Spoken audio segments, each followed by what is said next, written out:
Surendra Vats. The diamond Shri Surendra Vats का जन्म हरियाणा के जिंद जिले के एक छोटे से गांव अंचरा खुर्द में सन 1972 में हुआ। पिता श्री जवाहरलाल वत्स सरकारी शिक्षक एवं माता चंद्रकला गृहिणी थी। 5 भाई बहनों में श्री सुरेंद्र वत्स सबसे बड़े हैं। श्री सुरेंद्र वत्स बचपन से ही बहुत महत्वाकांक्षी रहे हैं। श्री सुरेंद्र वत्स ने एमए और बीएड तक की शिक्षा पूरी की और करियर की शुरुआत प्राइवेट स्कूल में शिक्षक के रूप में की, जहां उन्हें मात्र 500 रुपए मासिक वेतन मिलता था। सन 1996 में इन्होंने जिंद शहर में केबल ऑपरेटर के बिजनेस की शुरुआत की। सन 2001 में दोस्त ने पहली बार आरसीएम का प्लान दिखाया। इस बिजनेस में श्री सुरेंद्र वत्स को पैसा, सुरक्षा और समय का महत्व समझ में आया और इन्होंने आरसीएम बिजनेस को करना शुरू कर दिया। उसी वर्ष श्री सुरेंद्र वत्स रॉयल्टी पर पहुंचे। सन 2003 में टेक्निकल पर पहुंचे और आरसीएम की सबसे बड़ी पिन डायमंड को सन 2009 में हासिल किया। आज पूरे भारत के हर राज्य में इनका नेटवर्क फैला हुआ है।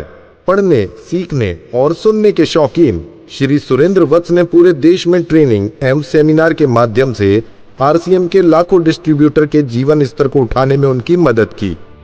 आज यह नेटवर्क इंडस्ट्रीज के जाने माने चेहरे हैं और साथ ही अपने यूट्यूब चैनल में chat with Surendra Vats program को होस्ट भी करते हैं। इस माध्यम से लाखों लोगों का मार्गदर्शन कर रहे हैं।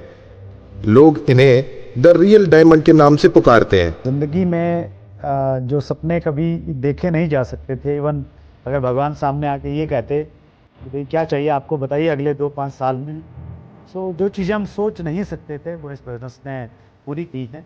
हमारे फादर साहब ने फर्स्ट जनरेशन में बहुत अच्छा काम करा, एक बिजनेस सेटअप करा और एक नींव बना दी। सो ये हमारी जनरेशन की जिम्मेवारी है कि इस नींव पे एक शानदार इमारत बननी चाहिए। मेरे पापा एक सेलिब्रिटी हैं। मेरे पापा जब मीटिंग्स में जाते हैं लोगों की तालियां नहीं रुकती हैं। इतनी मोटी मोटी मालाएं पहनाई जाती हैं उनके गलों में। लोग स्पेशली उनके पैर छूते हैं एक एज ए रिस्पेक्ट। अब मीटिंग्स के बाद ऑटोग्राफ्स लेते हैं। तो this is something that my father has done, no father has. इसमें जो है आरसीएम में आकर के बड़ी उन्नति करी, क्योंकि आरसीएम जो था ये एक ईमानदार व्यवसाय का ही था और उसी वजह से ये जो व्यवसाय था इसका अच्छी तरह से फूला फैला। फादर साहब के पास बहुत लेजर टाइम होता है, उनको टाइम फ्रीडम की अपॉर्चुनिटी मिली है बिकॉज ऑफ दिस बिजनेस। तो पापा मेरे साथ मैराथन के लिए जाते हैं, जिम में जाते हैं, बैडमिंटन खेलने जाते हैं। इनफैक्ट हम दोनों इतना घुल मिल जाते हैं कि कभी कभी लोग पूछ लेते हैं कि वो आपके दोस्त कहाँ हैं। सो तो उनको बताना पड़ता है कि दोस्त नहीं है मेरे फादर साहब। डैड हमेशा मोटिवेट करते हैं।